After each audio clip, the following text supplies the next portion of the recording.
शाम के वक्त क्रिकेट खेलने जाया करता था, बड़ा पैशन था क्रिकेट का।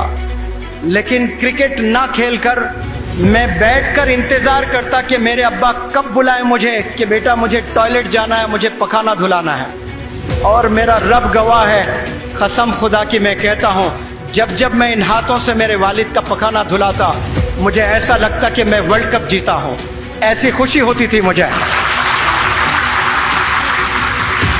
और मैं समझता हूँ कि वो पैरालिसिस की हालत में जो मेरे अब्बा हुजूर अपने हाथों से पखाना नहीं धो सकते थे, एक नौजवान बच्चा और वालिद की खिदमत कर रहा है, उस वक्त में मेरे वालिद ने क्या दुआ की पता नहीं मुझे। उसकी वजह से आज मैं एक टीचर बना हूँ, एक ट्रेनर बना हूँ, एक मोटिवेशनल स्पीकर बना हूँ। ये मैं मेरे टैलेंट से नहीं बना, ये मेरे एबिलिटीज से नहीं बना, ये मेरे वालिद की दुआ की वजह से बना। हमारी कौम को लीडर्स की जरूरत है, आने वाले जमाने में बहुत जिम्मेदार लीडर्स की जरूरत है। उसके लिए जिम्मेदार माओं की जरूरत है, बेहतरीन माओं की जरूरत है।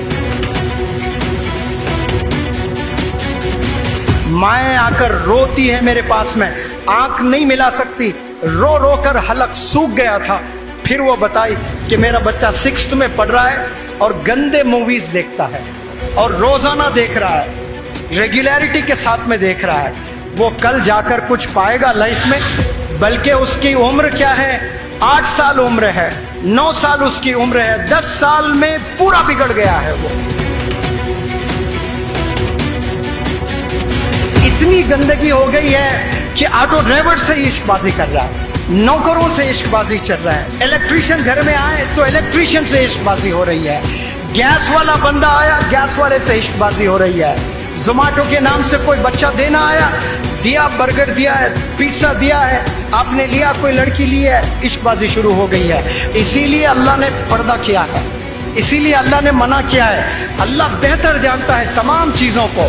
क्यों अल्लाह ने नामहरम से दूर रखा है?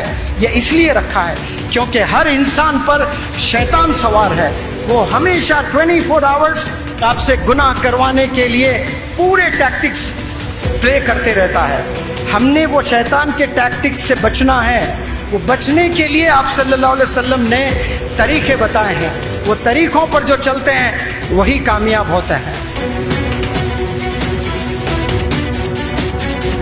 हर बंदा चाहता है कि एजुकेशन करें, लेकिन एजुकेशन के नाम पर आप जिना करोगे, एजुकेशन के नाम पर आप हराम काम करोगे और वो हराम आदतें आप में, आपके खून में आप बसा लिए हो और उसके बाद आप शादी करोगे और जाकर बच्चे पैदा करोगे तो हराम के बच्चे पैदा होंगे। और क्या हराम के बच्चों से हमारी कौम में कोई लीडर पैदा हो सकता है? दुनिया पूरी बिगड़ गई थी, गुमराह थी, अंधेरे में जिंदगी गुजर रही थी, कोई रोशनी नजर नहीं आ रही थी। तब अल्लाह सुब्हानहू व तआला एक टीचर के तौर पे आप सल्लल्लाहु अलैहि वसल्लम को इस दुनिया में भेजे हैं। आप सल्लल्लाहु अलैहि वसल्लम ने कहा मुझे मुअल्लिम बनाकर भेजा गया, मुझे टीचर बनाकर भेजा गया। आपने अगर कामयाब होना है तो टीचर्स का हाथ थाम लें, मदारिस के टीचर्स का हाथ थाम लें, अपने स्कूल्स के टीचर्स का हाथ थाम लें। कसम खुदा की गुमराह नहीं हो सकते, कामयाबी की मंजिल छूकर रहोगे आप। इस दुनिया में 2 चीजें जो सबसे मुश्किल है। नंबर 1 ईमान की हिफाजत, ऑलमोस्ट इम्पॉसिबल हो चुका है। बराए नाम नजर आ रहा है कि हम लोग मुसलमान हैं, लेकिन वाकई में ईमान है या नहीं है ये अल्लाह सुब्हानहू व तआला ही जानता है। ईमान की हिफाजत इस दुनिया का सबसे बड़ा चैलेंज है, सबसे बड़ा चैलेंज।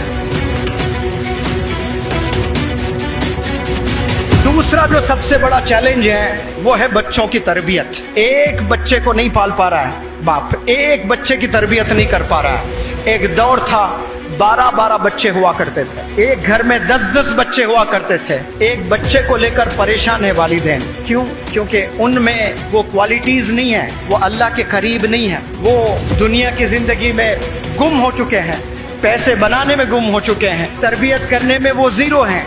और बच्चों से एक्सपेक्ट करने कि वो हीरो हो जाए, सवाल ही नहीं है। कामयाबी की पहली सीढ़ी आपके वालिदैन हैं, आपके वालिदैन हैं, आपके वालिदैन हैं।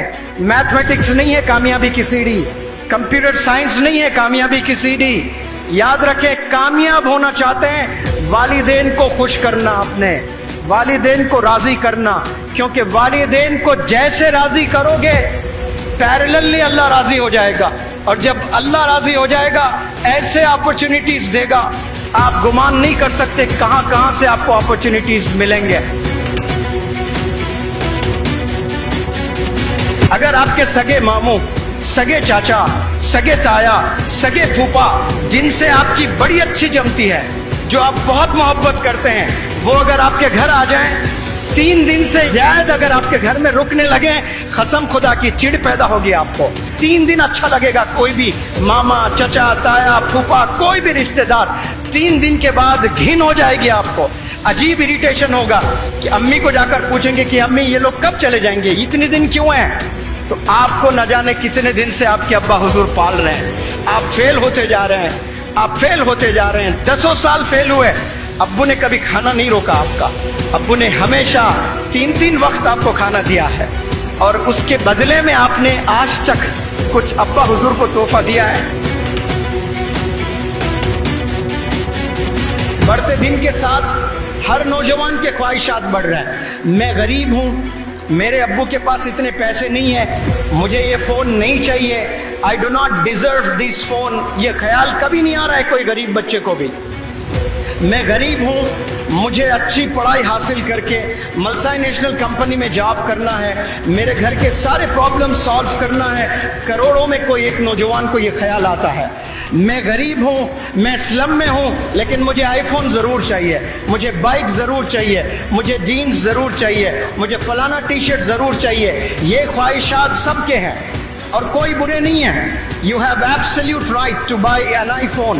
You have absolute right to buy the bike of your choice. वालिद के पैसों से ना खरीदें, आप अपने खुद के पैसों से खरीदें, तब पता चलेगा कि एक एक रुपया कमाना कितना मुश्किल होता है। आज शहर जाएं, हैदराबाद, बेंगलुरु, मुंबई, ऐसे बड़े बड़े शहर जाएं आपको ऐसे भी यंगस्टर्स मिलेंगे जो ग्रेजुएट्स हैं, जो इंजीनियरिंग किए हैं, जो पोस्ट ग्रेजुएट्स हैं, जो MBA किए हैं। ये करने के बाद न जाने कितने यंगस्टर्स आज स्विगी में काम कर रहे हैं, आज जोमेटो में काम कर रहे हैं, आज उबर ओला गाड़ी चला रहे हैं। इसके लिए क्या मुसलमान कौम पैदा हुई है कि हम लोग स्विगी घर घर जाकर खाना डालें? कोई हराम काम नहीं है, बिल्कुल हलाल है। लेकिन अगर आपने स्विगी में ही आपने खाना डालना था, उसके लिए मास्टर्स इन बिजनेस एडमिनिस्ट्रेशन की क्या ज़रूरत, उसके लिए बीटेक की क्या ज़रूरत, उसके लिए एमटेक की क्या ज़रूरत? बड़ी बड़ी पढ़ाई आपने पढ़ ली है, लेकिन कहीं जॉब नहीं मिल रही। क्यों? क्योंकि इल्म नहीं है, आपके पास में नॉलेज नहीं है। ये जो दूसरा हाथ है, इसमें स्कूल का बैग आपने पकड़ना है, इसमें किताबें होना चाहिए, इसमें कुरान होनी चाहिए, इसमें मॉडर्न एजुकेशन के बुक्स हैं वो होने चाहिए, इस बैग में कंप्यूटर होना चाहिए, लैपटॉप होना चाहिए। कसम खुदा की, ऐसा अगर करने लगे नौजवान, मुसलमान कौम के नौजवान बच्चों, एक हाथ में टीचर का हाथ थाम ले और एक हाथ में आपके मॉडर्न एजुकेशन कुरान मजीद आप थाम ले, 1000 मौलाना अबुल कलाम आज़ाद पैदा होंगे इंशाअल्लाह, 1000 डॉक्टर APJ कलाम पैदा होंगे इंशाअल्लाह। मैं अभी अक्कल कुआं में, मेरा वक्त बहुत ज़्यादा गुजर रहा है। मौलाना हुज़ैफ़ा बस्तानवी साहब कह रहे थे, सर ये जिक्र आप हर स्पीच में रखते हो कि मौलाना अबुल कलाम आज़ाद साहब जब 12 साल की उम्र के थे आपने लाइब्रेरी सेटअप की थी। तो सर मैंने भी जब 12 साल की उम्र थी इंडिया की पूरी हिस्ट्री पढ़ ली थी मैंने। तो आज माशाल्लाह कितने बड़े मदारिस, कितने बड़े स्कूल, कितने बड़े कॉलेजेस, अभी 5 यूनिवर्सिटीज़ डालने की जरूरत कर रहा है। एक आलिम दीन 5 यूनिवर्सिटीज डालना, ये मदरसे के बच्चे कैसे ज़हीन होते हैं। जब जब वालिद बीमार होते तब तब मैं वालिद की खिदमत करता, और जब पैरालाइज्ड हो गए उस वक्त में मुझे अभी भी याद है, मैं शाम के वक्त क्रिकेट खेलने जाया करता था, बड़ा पैशन था क्रिकेट का। लेकिन क्रिकेट ना खेलकर मैं बैठकर इंतजार करता कि मेरे अब्बा कब बुलाए मुझे कि बेटा मुझे टॉयलेट जाना है, मुझे पखाना धुलाना है। और मेरा रब गवाह है, कसम खुदा की मैं कहता हूँ, जब जब मैं इन हाथों से मेरे वालिद का पखाना धुलाता, मुझे ऐसा लगता कि मैं वर्ल्ड कप जीता हूँ। ऐसी खुशी होती थी मुझे। और मैं समझता हूँ कि वो पैरालिसिस की हालत में जो मेरे अब्बा हुजूर अपने हाथों से पखाना नहीं धो सकते थे, एक नौजवान बच्चा और वालिद की खिदमत कर रहा है, उस वक्त में मेरे वालिद ने क्या दुआ की पता नहीं मुझे। उसकी वजह से आज मैं एक टीचर बना हूँ, एक ट्रेनर बना हूँ, एक मोटिवेशनल स्पीकर बना हूँ। ये मैं मेरे टैलेंट से नहीं बना, ये मेरे एबिलिटीज से नहीं बना, ये मेरे वालिद की दुआ की वजह से बना।